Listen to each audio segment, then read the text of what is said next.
Baik, Bapak Ibu, saudara-saudari yang dimuliakan oleh Allah Subhanahu wa taala. Sampai mana tadi? Sirat. Yang pertama, setiap dari kita akan mendatangi sirat. Yang kedua, tapi tidak semua dari kita diselamatkan dari sirat. Kemudian kami selamatkan orang-orang yang bertakwa. Kitakah itu? Tidak semua dijamin selamat dari sirat. Ada riwayat disebutkan oleh Imam Ibnu Katsir di dalam kitab tafsirnya. Ada seorang sahabat yang bernama Abdullah bin Rawahah. Abdullah bin Rawahah, beliau tidur pangkuan di pangkuan istrinya. Dan ini kebiasaan Nabi dan para sahabatnya, tidur di pangkuan istrinya. Dan itu tanda keharmonisan berumah tangga. Bahkan Nabi Muhammad SAW meskipun sudah jadi kakek, beliau tidur di pangkuan istrinya.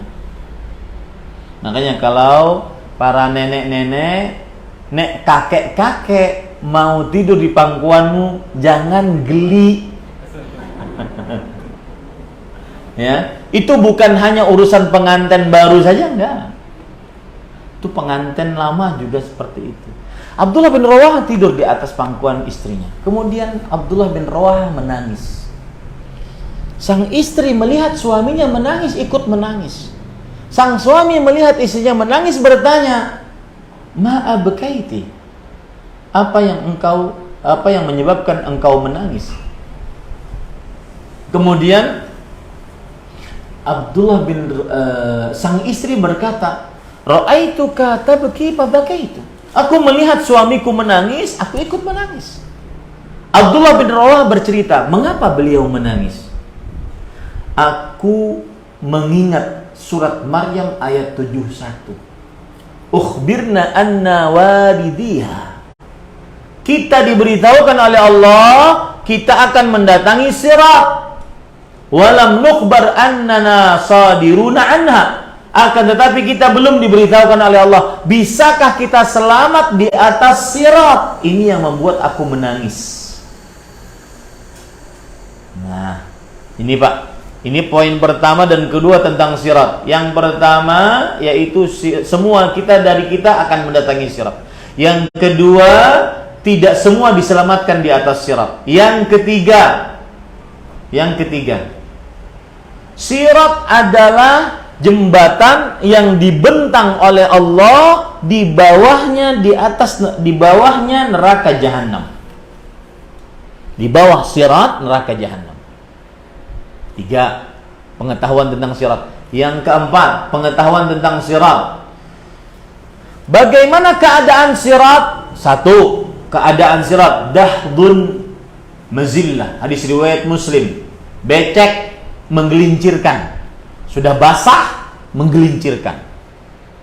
Itu 1 dan 2, becek, menggelincirkan. Yang ketiga, keempat, adaqqu mina saif, adaqqu mina asy'ar wa ahaddu mina saif. Lebih tipis dari rambut, lebih tajam daripada pedang. Itu gambaran sirat.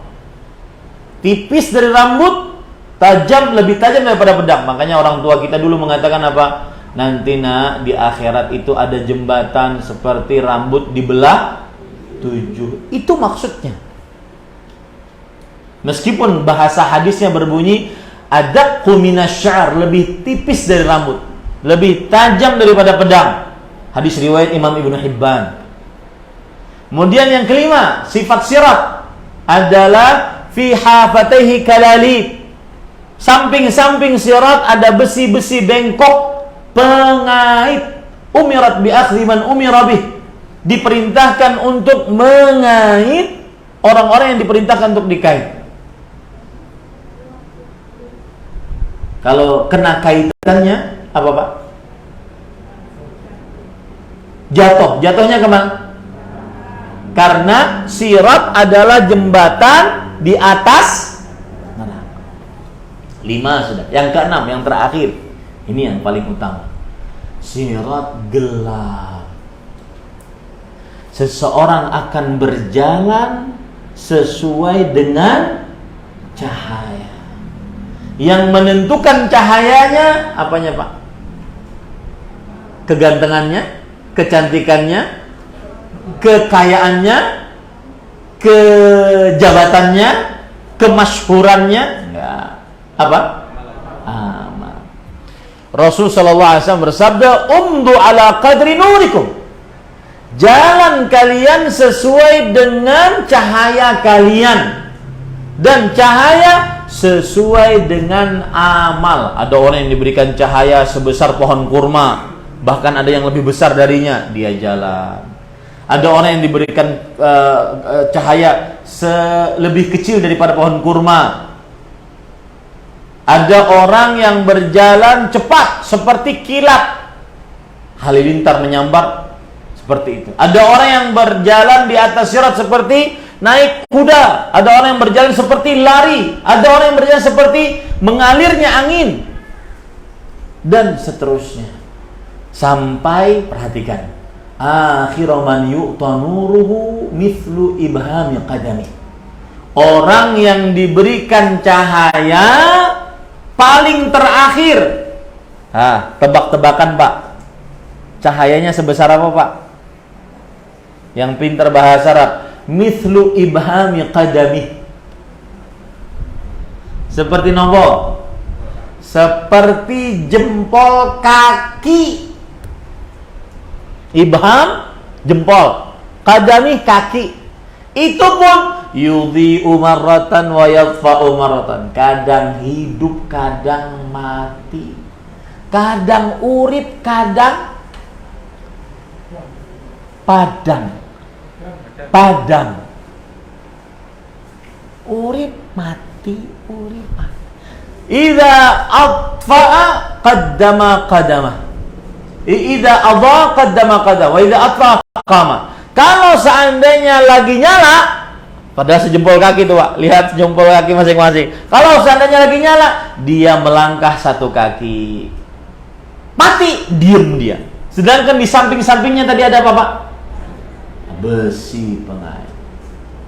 Makanya Rasulullah SAW bersabda dalam hadis riwayat Imam Muslim yang berbunyi begini, "Famakdusun najin wa makdusun finnar." Ada yang selamat tapi tercabik-cabik, tapi selamat alhamdulillah. Ada yang tidak selamat, tercebur kemana, Pak? Itu gambaran sirat. Yang istiqamah di dunia, sekuat dia istiqamah di dunia, sekuat itu dia istiqamah di atas sirat kelak di hari kiamat. Sebesar penyimpangan dia di dunia, kan ada orang tuh kalau maksiat, kadang sholat, kadang nggak sholat, kadang maksiat, kadang nggak maksiat. Sebesar itu pula dia kena kaitan, kena sambaran-sambaran api. Menunjukkan bahwa sebesar istiqamah dia di dunia, sekuat itu pula dia istiqamah di atas siratnya Allah Subhanahu wa ta'ala. Ini Bapak Ibu, saudara-saudari yang dimuliakan oleh Allah Subhanahu wa ta'ala. Baik. Sekarang, apa saja yang bisa mengganggu istiqamah seseorang? Apa saja yang bisa mengganggu istiqamah seseorang?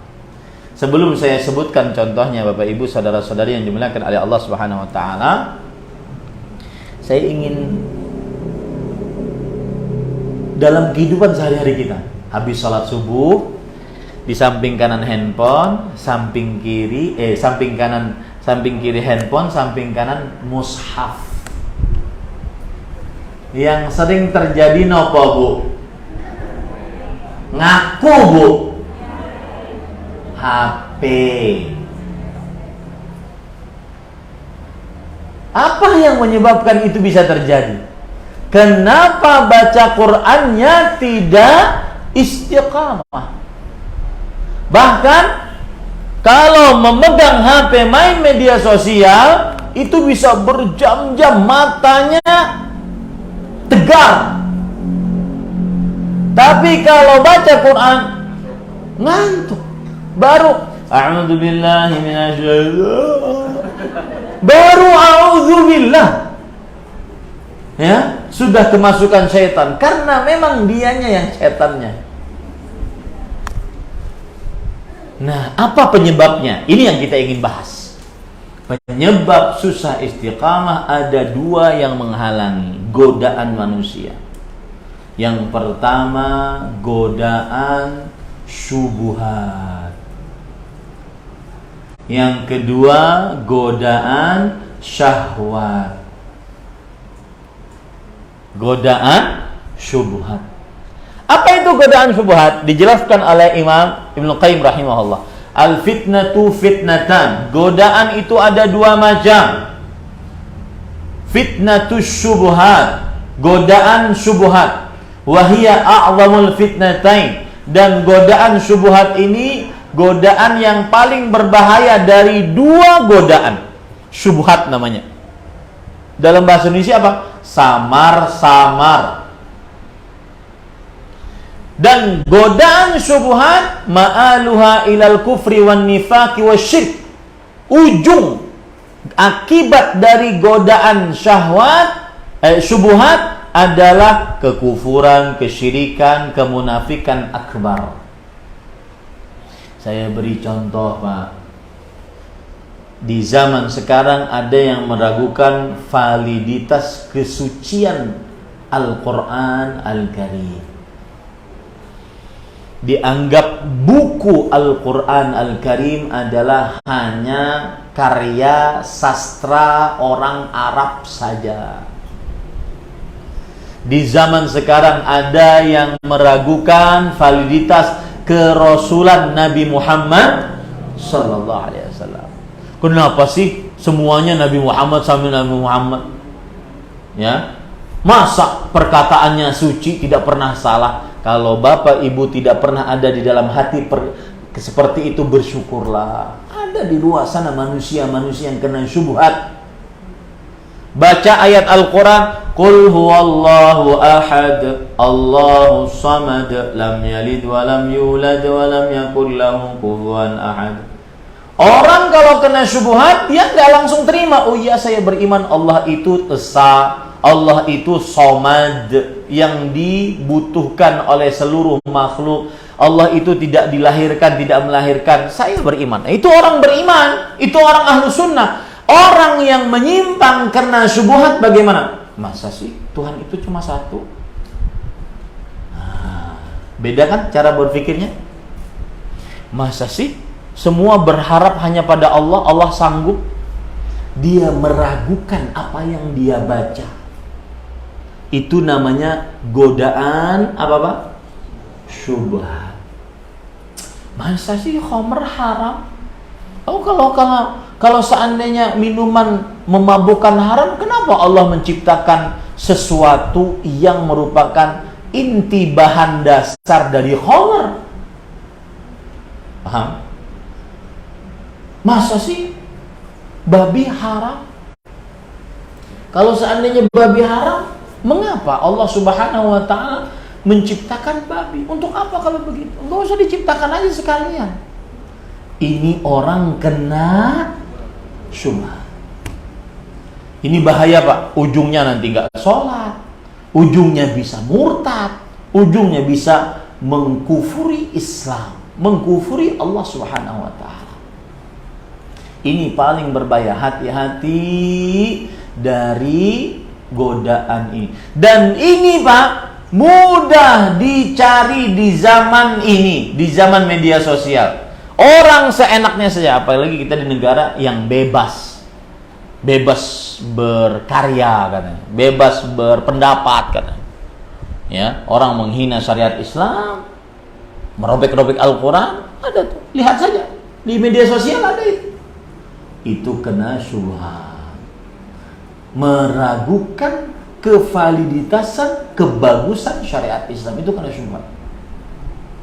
Hati-hati juga anak-anak kita akan hal ini. Contoh Pak, yang lagi ramai, lesbian, gay, LGBT, biseksual, transgender, homoseksual, lesbian. Ketika dinasehati, dia kena syubhat. Dia katakan, apa salah saya Ustaz? Saya ini casingnya lanang, isinya wedok.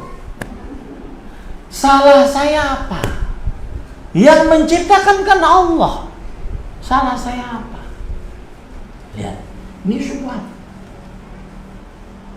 Laki-laki, anak-anak muda di zaman sekarang, kaum pelangi, hati-hati Bapak Ibu. Laki-laki bertulang lunak, ya, laki-laki cucok, hati-hati. Ini sama nih yang saya sebutkan. Kalau perempuan tadi keluar pakai jilbaban, ternyata di kamar dia jual diri. Kehidupan alternatif. Sama dengan laki-laki. Mungkin dia keluar dari rumah dalam keadaan seperti laki-laki seutuhnya. Di sekolah, ya, mungkin namanya Susilo. Di sekolah menjadi Susilowati. Hati-hati Bapak Ibu saudara-saudara. Karena kita berkaca kepada media sosial, sungguh sangat banyak. Kemarin saya ada wali santri saya, anaknya alhamdulillah 2 tahun setengah selesai 30 juz di pesantren saya. Itu dalam keadaan dia masuk ke pesantren, COVID lagi tinggi-tingginya. Kemudian 4 bulan setelahnya diterjang banjir, kami di pesantren di Banjarmasin terjang banjir. Tapi alhamdulillah, dan anaknya itu, ini pesan kepada orang tua yang mau menyekolahkan anak ke pesantren, harus sabar. Anaknya itu maju ke saya langsung, Ustaz, saya pengen pulang, capek Ustaz, saya stres di sini. Saya bilang sabar, kamu di rumah dapat apa? Akhirnya dia sabar. Nanti dia datang lagi, capek Ustaz. Akhirnya 2 tahun setengah. Sekarang dia kelas 3 SMP, semester 1, 2 tahun setengah berarti selesai 30 juz. Orang tuanya kasat Kapolsek, pernah jadi Kapolsek, pernah jadi kasat intel narkoba. Beliau bercerita bagaimana saya menghadapi langsung sebagai orang tua beratnya menghadapi anak-anak di zaman sekarang. Narkoba, pergaulan bebas, lesbian, homoseksual, hampir di luar nikah. Sudah Ustaz, kata beliau kepada santri-santri saya, sudah kalian bersyukur di pesantren ini, bersyukur kalian. Itu Pak, di luaran kita. Itu syubhat semua mainannya Pak. Contoh kemarin ada kumpul kebo dianggap sebagai perbuatan legal. Apa salahnya? Ridho sama ridho. Rela dengan rela. Laki-lakinya rela, perempuannya rela. Apa salahnya? Hak asasi manusia, ingin merasakan hubungan. Ini syubhat Pak masuknya. Nah, makanya saya katakan syubhat ini godaan paling besar di antara 2 syubhat, dan bisa mengakibatkan kekufuran, bisa mengakibatkan kesyirikan, bisa mengakibatkan kemunafikan akbar. Menganggap syariat Islam tidak relevan dengan zaman. Ngapain pakai cadar? Nggak relevan. Itu kan hanya untuk orang Arab. Hati-hati Pak, ini banyak. Dan itu bisa dicek di media sosial. Anak-anak kita bisa mengkonsumsinya. Maka saya katakan bersyukurlah orang tua yang belum memberikan kepada anaknya handphone pribadi sampai sekarang, sebelum anaknya benar-benar memerlukan. Bersyukurlah. Yang kedua, godaan syahwat. Sebelum yang kedua, godaan syubhat, apa penyebabnya? Kalau tadi akibatnya kan, apa penyebabnya? Taqdimul aqli ala syara', mengedepankan akal dibandingkan syariat.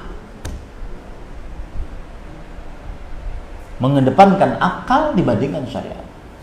Masa sih khamr itu haram, minuman memabukkan itu haram? Kalau seandainya di Arab mungkin iya, karena minuman memabukkan panas, cuacana panas, panas tambah panas, jadi mati, wajar. Tapi kalau seandainya di daerah dingin, di atas gunung, di kutub utara, masa tetap haram? Kan untuk menghangat tubuh, jadi boleh. Mengedepankan apa? Contoh di dalam perkara akidah, nggak percaya terhadap hadis riwayat Bukhari, Allah turun ke langit dunia di sepertiga malam terakhir. Orang beriman mengatakan, iya, kami beriman, kami menerima bahwa Allah turun ke langit dunia. Selesai. Orang beriman mudah saja. Orang yang kena syubhat mengatakan, sebentar, masa sih Allah turun? Turun dari mana nih? Satu. Kalau turun, arasnya kosong dong. Dua. Kalau turun di sepertiga malam terakhir, berarti tidak pernah naik-naik dong. Karena di dunia ini sepertiga malam terakhir berputar terus. Kita di Indonesia saja ada 3 jam. Waktu Indonesia Barat, waktu Indonesia Tengah, waktu Indonesia Timur. Itu bedanya sejam. Belum lagi ke Amerika, ke Jepang, benua Afrika. Berarti nggak pernah naik dong, turun terus. Ini kalau kena godaan apa Pak? Orang beriman cuma mengatakan fa ammal ladzina warasikhuna fil ilmi yaquluna amanna bih kullu min 'indi rabbina. Orang-orang yang dalam ilmunya mengatakan kami beriman, seluruhnya adalah berita dari Allah. Ya sudah, kami beriman. Ya, bisa dipahami ini. Godaan yang kedua disebut dengan godaan apa Pak? Fitnatus syahawat. Godaan syahwat. Ini yang menghalangi orang untuk istiqamah. Syahwat itu apa Pak? Harta, tahta, wanita. Apa penyebab godaan syahwat? Taqdimul hawa 'alal 'aqli wasyara'. Lebih mengedepankan hawa nafsu dibandingkan akal dan syariat. Contoh Pak ya, zina Pak. Di zaman sekarang itu sama cerita tadi. Nih Bapak dari kepolisian. Cerita mereka. Bunting di luar nikah. Bahkan kadang-kadang melahirkan di dalam sekolah. Itu bukan dongeng Pak. Bukan dongeng itu. Ya, hati-hati Bapak Ibu, saudara-saudari yang dimuliakan oleh Allah. Syahwat. Padahal lezatnya cuma berapa menit? Paling 5 menit, 10 menit. Enggak sampai. Setelah itu takut, setelah itu merasa berdosa, merasa paling kotor. Setelah itu nyalahkan yang di bawah. Kenapa kamu? Ya. Gitu. Karena lebih mengedepankan hawa nafsu dibandingkan akal sehat, apalagi syariat. Dan ingat Pak, apabila orang masuk ke dalam godaan syahwat, maka dia akan mengajak kepada maksiat-maksiat lainnya. Saya beri contoh. Orang ingin tenang, minum minuman memabukkan. Dari minuman memabukkan tersebut, akhirnya dia mabuk. Akhirnya dia melakukan dosa yang lain. Berzina. Membunuh orang. Kadang menghancurkan rumah. Gara-gara mabuk. Kadang menggauli ibu sendiri gara-gara mabok. Ya. Maka orang yang kena godaan syahwat, dia akan mengajak kepada maksiat-maksiat lainnya.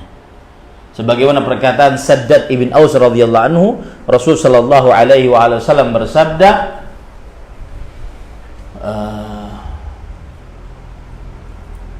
"Idza ra'aita ar-rajula ya'malu bi ma'siyatillah fa'lam anna lahu 'indahu akhwat." Jika engkau melihat seseorang bermaksiat, maka ketahuilah maksiat itu ngajak kepada saudari-saudari lainnya.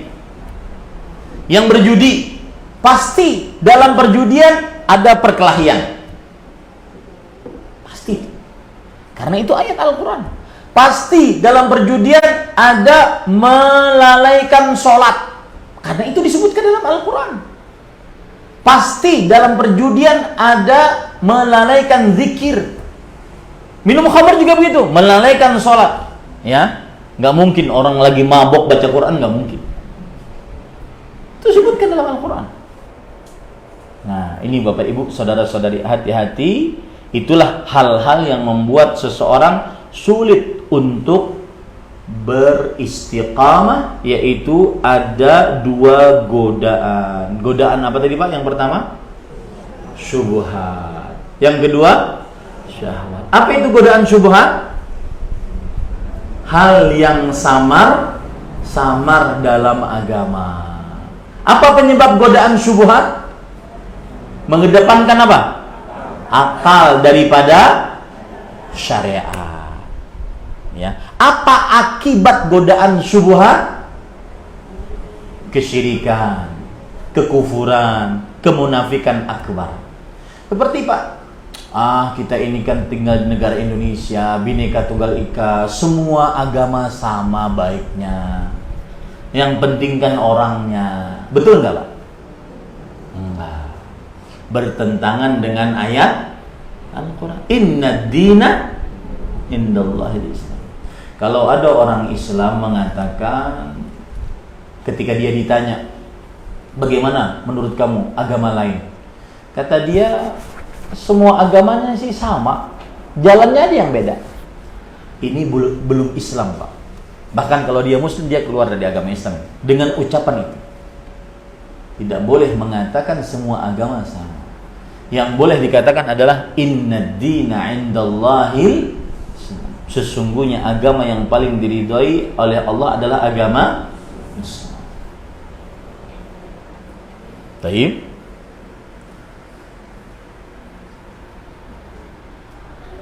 Sekarang Bapak Ibu, saudara-saudari yang dimuliakan oleh Allah, saya akan sebutkan contoh-contoh godaan syubhat ya.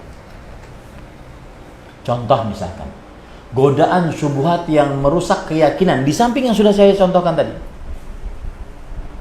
Misalkan ada anggapan bahwasanya orang yang sudah mati karena dia wali Allah, kita boleh minta berdoa kepadanya. Kenapa? Karena wali Allah hidup di kuburannya. Wala tahsabanna alladziina qutilu fi sabilillah amwat. Jangan kamu kira orang-orang yang mati di jalan Allah mereka itu mati. Bal ahya'un 'inda rabbihim yurzaqun. Tetapi mereka hidup di sisi Allah, mereka diberi rezeki. Ini syubhat. Boleh berdoa kepada wali yang sudah dikubur. Minta, ya wali berikan saya anak, wahai orang soleh berikan saya rezeki, wahai orang soleh mudahkan urusan saya. Boleh nggak begitu Pak? Kenapa jawabannya? Apa jawabannya? Karena meminta sesuatu adalah doa, dan doa adalah ibadah, dan ibadah tidak boleh diberikan kecuali kepada siapa? Allah Subhanahu wa taala. Itu godaan syubhat. Contohnya begitu Pak, yang menyebabkan kepada kesyirikan. Contoh yang lain, godaan syahwat.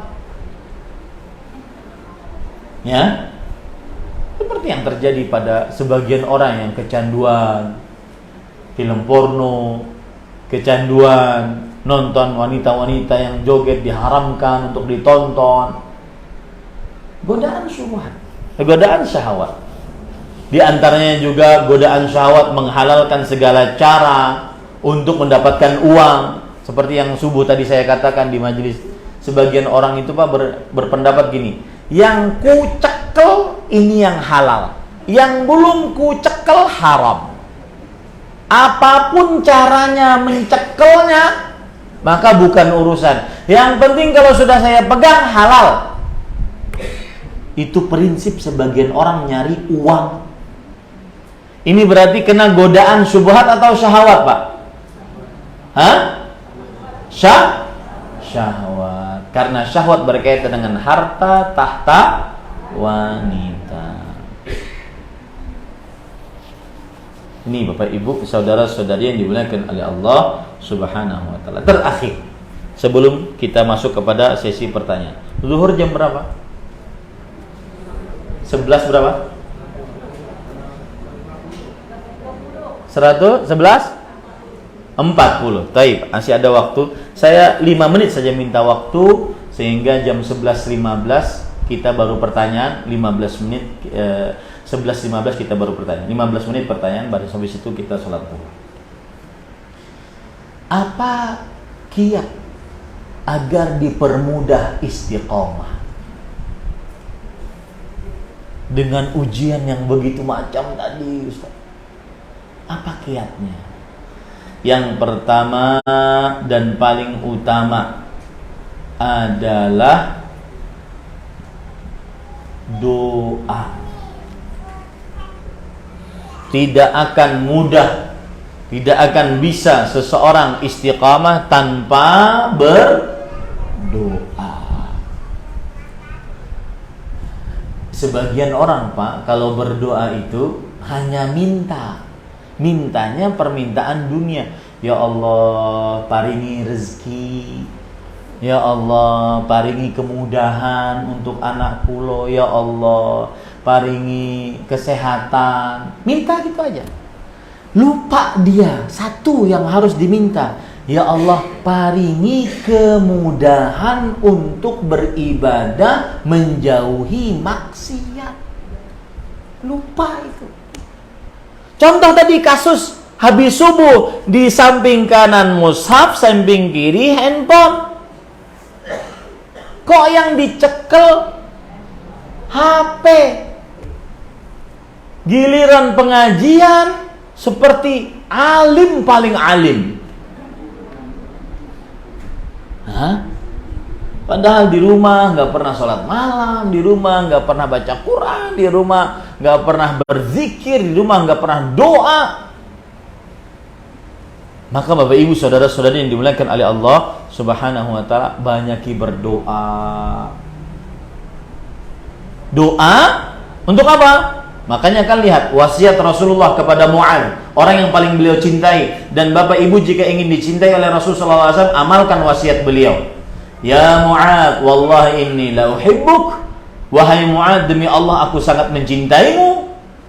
Demi Allah aku sangat mencintaimu. Demi Allah aku sangat mencintaimu. Fala tad'anna budubura kulli salatin an taqul. Jangan sekali-kali kamu tinggalkan di akhir salatmu dengan mengucapkan doa, Allahumma a'inni ala dzikrika wa syukrika wa husni ibadatik. Ya Allah, tolong aku untuk senantiasa berzikir kepadamu, pandai bersyukur atas nikmat-nikmatmu, beribadah yang baik kepadamu. Begitu. Ya, inilah rahasia mengapa surat Al-Fatihah kita baca minimal sehari semalam 17 kali. Karena kita sholat 17 kali rakaat sehari semalam. Karena di dalam surah Al-Fatihah ada ayat yang agung, Iyyaka na'budu.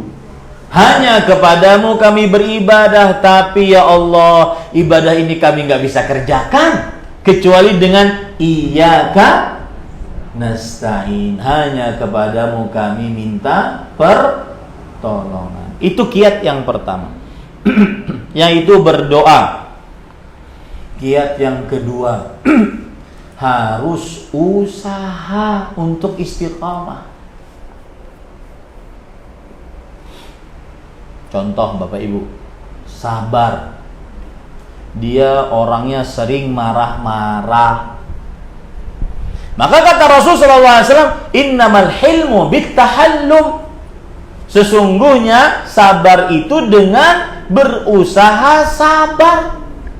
Harus usaha. Meninggalkan maksiat harus usaha. Gak bisa datang begitu saja, usaha, pengorbanan. Paksa diri ini untuk taat. tadi ya, mushaf, HP, paksa buka. Dan sebagai pengalaman, sebagai pengetahuan, orang yang memaksa, pengalamannya nanti ngantuknya itu hilang karena syaitannya sudah kalah. Nah, harus usaha. Allah berfirman dalam surat Al-Ankabut ayat 69, walladzina jahadu fina lanahdiyannahum subulana wa innallaha lama'al muhsinin. Dan orang-orang yang berjuang di jalan kami, sungguh kami akan mudahkan jalan-jalan kepada petunjuk kami, dan Allah akan memberikan petunjuk kepada orang-orang yang berbuat ihsan. Kemudian Pak, yang ketiga, terakhir, pintar-pintar mencari kawan yang saleh. Termasuk di dalamnya pintar-pintar mencari tetangga yang saleh. Makanya ada perkataan para ulama, al-jar qabla dar. Carilah tetangga sebelum bangun rumah. Ya.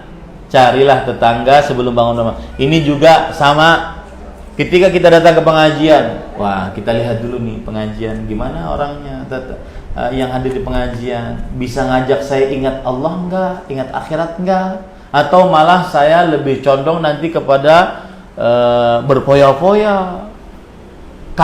Casingnya saja mungkin ingin menuntut ilmu, tetapi malah suka pamer-pamer. Datang ke pengajian selalu bawa tas baru. Yang satu bawa tas baru, ini khusus untuk ibu-ibu ya. Selalu bawa tas baru, yang satu bawa tas baru. Jadi ikut-ikutan dia. Jadi kajiannya bukan niat tulus untuk menuntut ilmu, malah pamer tas. Dan saya pesan Bu kepada ibu-ibu, sunnah Nabi, kalau ibu bawa tas baru, sunnah Nabi kemudian ada orang yang bertanya, "Jeng, tasmu kok ape? Tumbas nendi?" Maka itu sunnahnya dikasih. Begitulah Rasulullah SAW.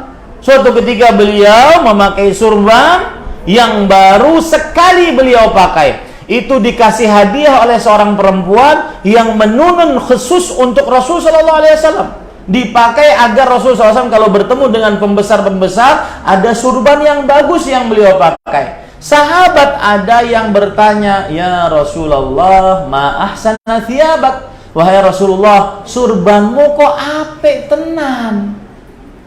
Kata Rasulullah sambil tertawa, "Nih, ambil." Nah Bu, hati-hati yang nanya tas Bu. Nah, tumbas pundi, harganya pinten. Nah, itu sunnahnya dikasih itu. Ya. Nah, maka maksud saya cari kawan-kawan yang memang kalau ini majelis taklim kajian akhwat Pasadena untuk memang menuntut ilmu dan kita lihat suasana majelisnya memang ingin ngajak kita untuk orientasi akhirat, duduklah. Ya, cari kawan yang baik. Jangan sampai nanti menyesal di akhirat. Ya laitani lam attakhid fulanan khalila. Salah satu penyesalan manusia di akhirat kelak adalah kenapa dahulu aku menjadikan si fulan sebagai teman dekatku. Nah, itu dia. Alhamdulillah selesai. Masuk kita kepada sesi pertanyaan. Ibu-ibu jika ada pertanyaan dipersilahkan ya.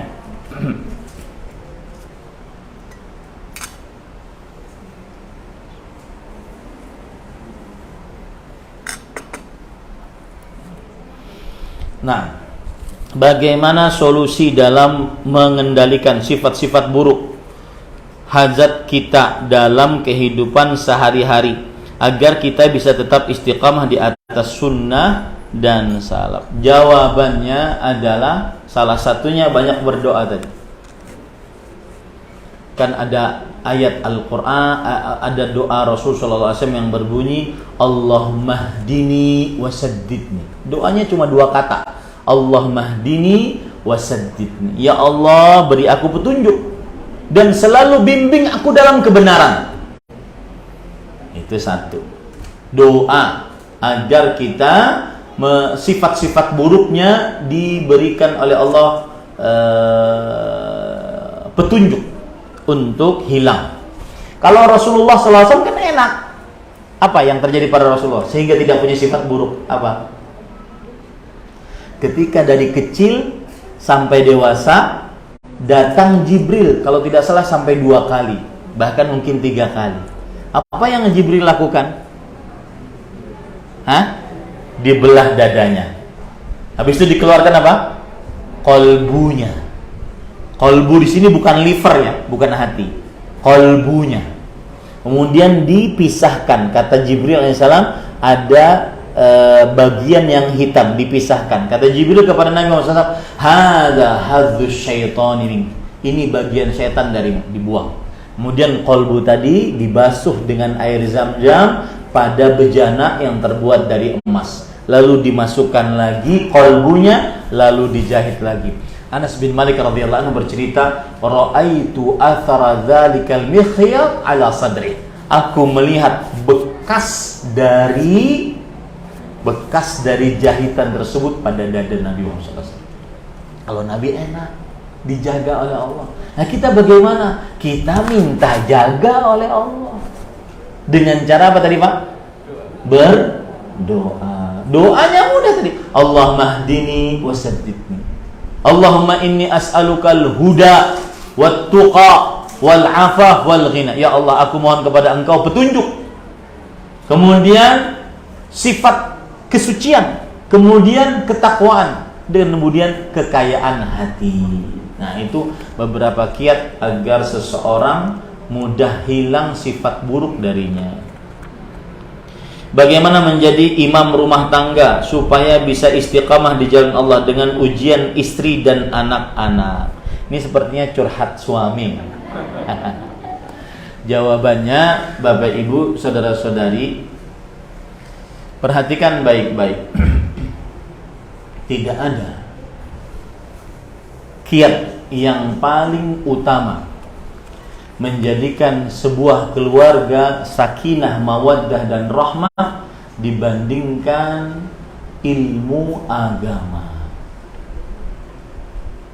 Menjadikan istri beriman, menjadikan istri yang saleh, itu salah satu kiat agar keluarga kita sakinah, mawaddah dan rahmah. Makanya Rasulullah SAW ketika ditanya, "Wahai Rasulullah, ayyul mali khairan nattakhidhu?" Wahai Rasulullah, harta benda apa yang paling utama kita ambil? Kata Rasulullah SAW, "Zaujatan mu'minatan tu'inuhu ala din." Seorang istri yang salehah yang menolong suaminya untuk menegakkan agama. Inilah harta yang paling berharga bagi seorang lelaki. Otomatis kalau ingin menjadikan kita sebagai keluarga yang sakinah, mawaddah dan rahmah, kita harus mempunyai istri yang saleh. Nah, Ustaz, kalau saya belum menikah sih mungkin saya cari. Ya, makanya ini sudah kadung, Ustaz. Ya, kita sama-sama nggak tahu agama. Makanya zaman sekarang, ini saya nanya kepada yang hadir di sini, ibu-ibu juga. Saya nanya sekarang, kajian akhwat Pasadena mulai dibuka tahun berapa? Januari 2022. Berarti sangat masih hijau, sangat masih baru. Saya berpesan, ya, jangan sampai menjadi majelis ilmu yang tidak punya visi. Harus punya visi. Jamaah meskipun tidak terlalu banyak, ini ibu-ibu mungkin yang banyak, maka harus punya visi. Apa visinya?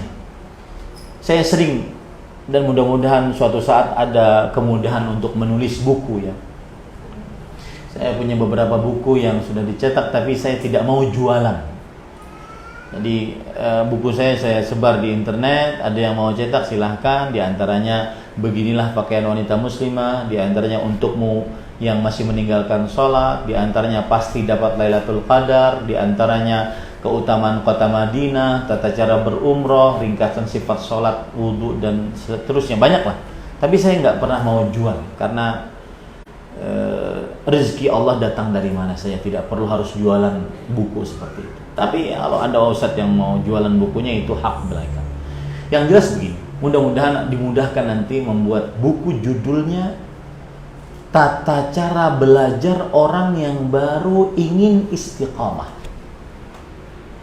Coba sekarang yang hadir di sini, yang paling lama kenal dakwah. Saya kenal dakwah sunnah alhamdulillah tahun 2001. Sekarang 2022, berarti 21 tahun yang lalu. Timbul pertanyaan, Bapak yang seumur dengan saya kenal dakwahnya tahun 2000-an. Sudah sampai mana tingkat keilmuan kita tentang agama Islam?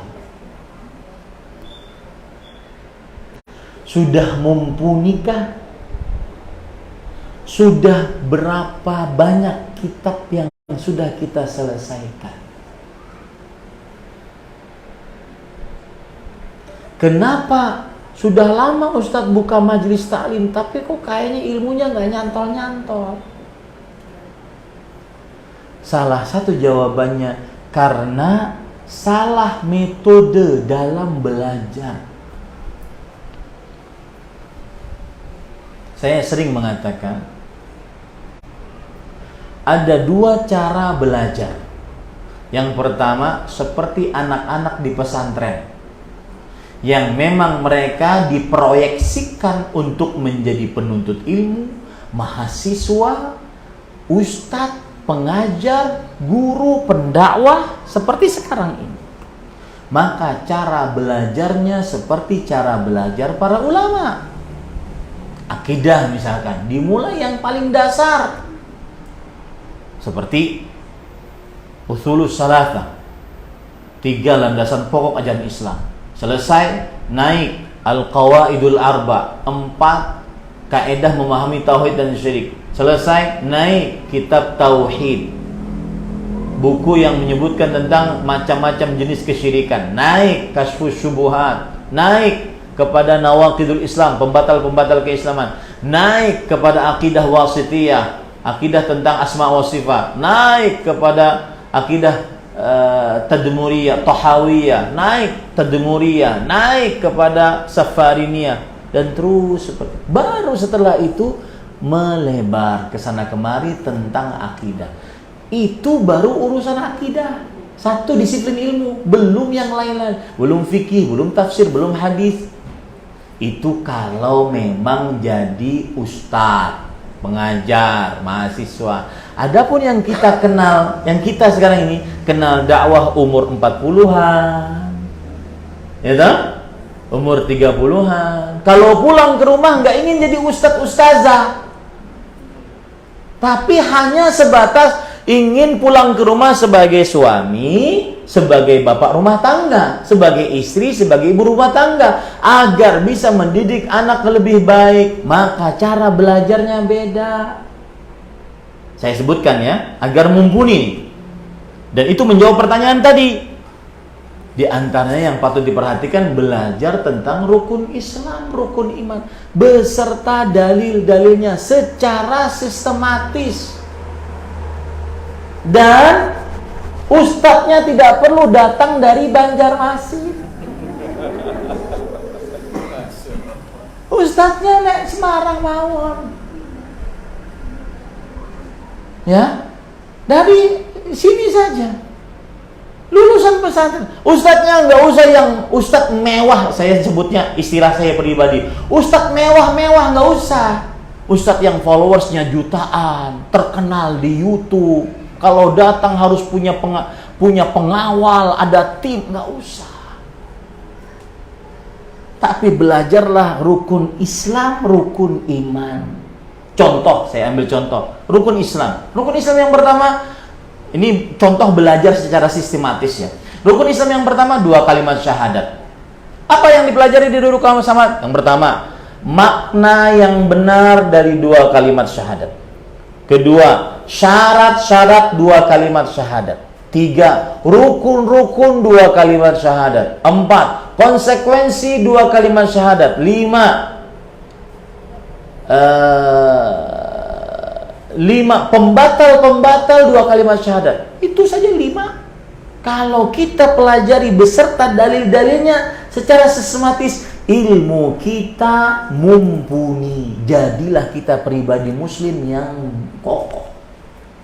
Tidak mudah terombang-ambing oleh media sosial. Oh, ada berita begini, ya terlihat di media sosial. Nanti ustadz yang kena ujung-ujungnya. Ustadz, ini ada perkataan seperti ini, bantah dong ustadz. Ustadz yang disuruh bantah. Lah, sampean yang nonton kok ustadz yang disuruh bantah.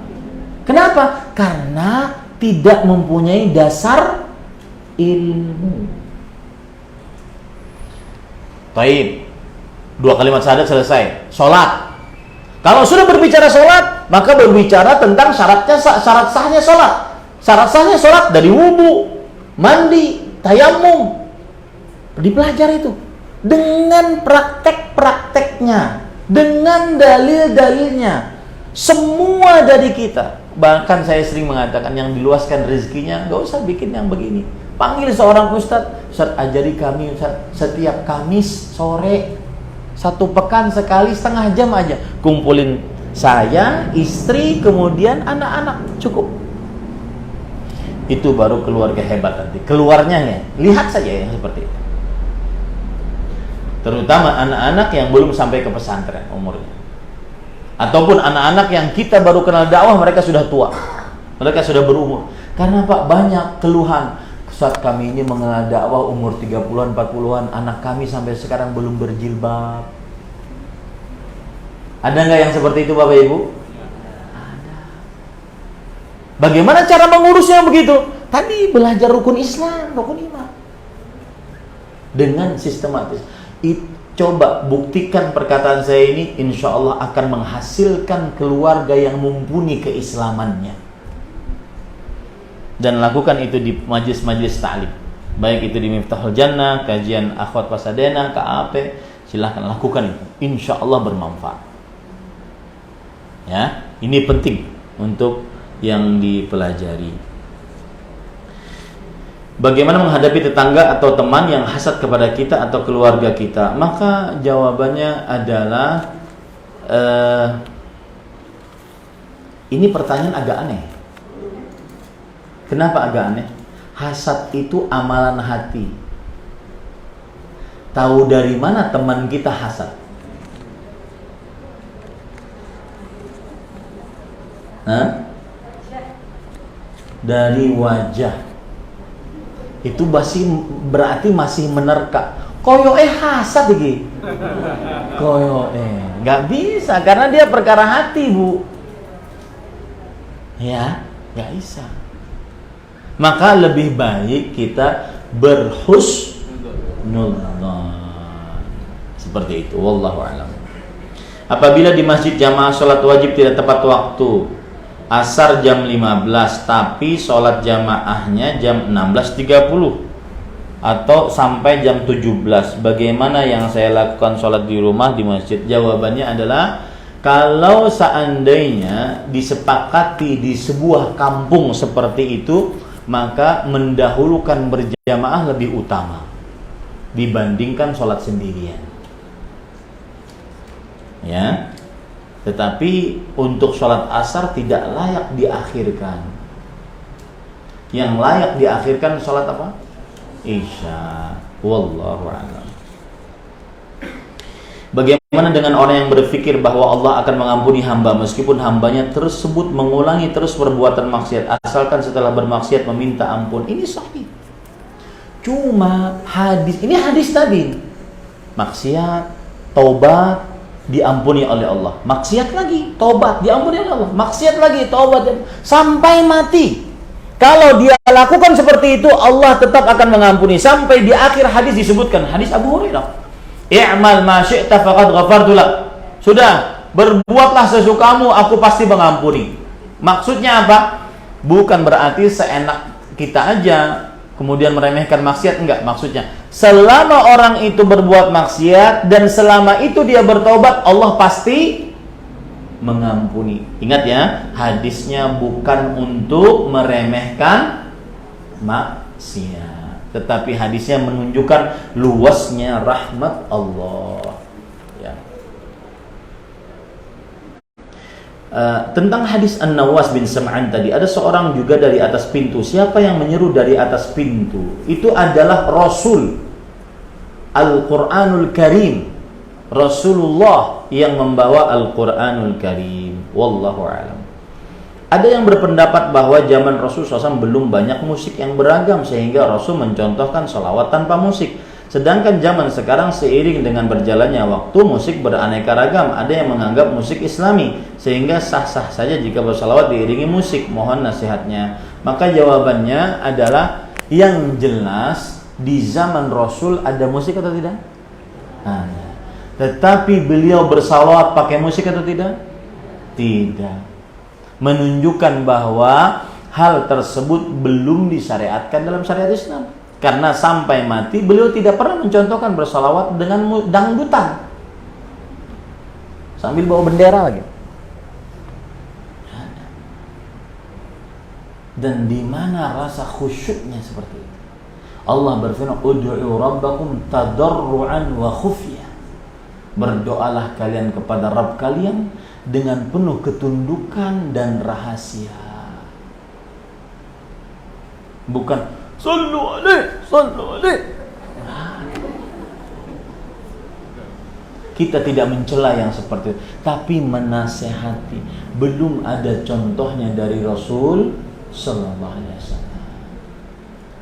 Nah, ini yang bisa saya sampaikan. Alhamdulillah selesai. Jam 11.34 menit. Semoga yang disampaikan bermanfaat. Wassallallahu nabiyana Muhammad walhamdulillahirabbil alamin. Dan saya ingin mendengar dari KAAP benar-benar tadi melaksanakan nasihat tadi. Lihat saja, pasti ada buktinya. Mungkin membosankan.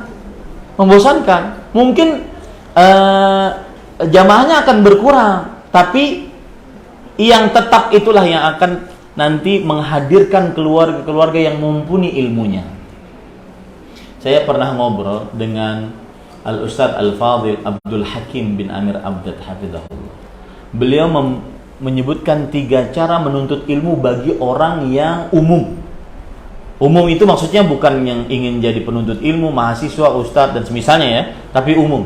Yang pertama, belajar rukun Islam, rukun iman. Tadi yang saya katakan. Yang kedua, pelajari apa yang wajib untuk kita ketahui karena pekerjaan kita di situ. Saya sebagai pengusaha misalkan, maka pelajarilah bagaimana berusaha yang sesuai dengan syariat Islam. Ya, 2. Yang ketiga, pelajari bekal-bekal untuk akhirat, amaliyah-amaliyah, zikir-zikir, doa-doa. Nah, 3 itu saja. Mudah-mudahan bermanfaat. Semoga yang disampaikan bermanfaat. Wassallallahu nabiyana Muhammad walhamdulillahirabbil alamin. Saya kembalikan acara kepada pembawa acara. Wallahu a'lam.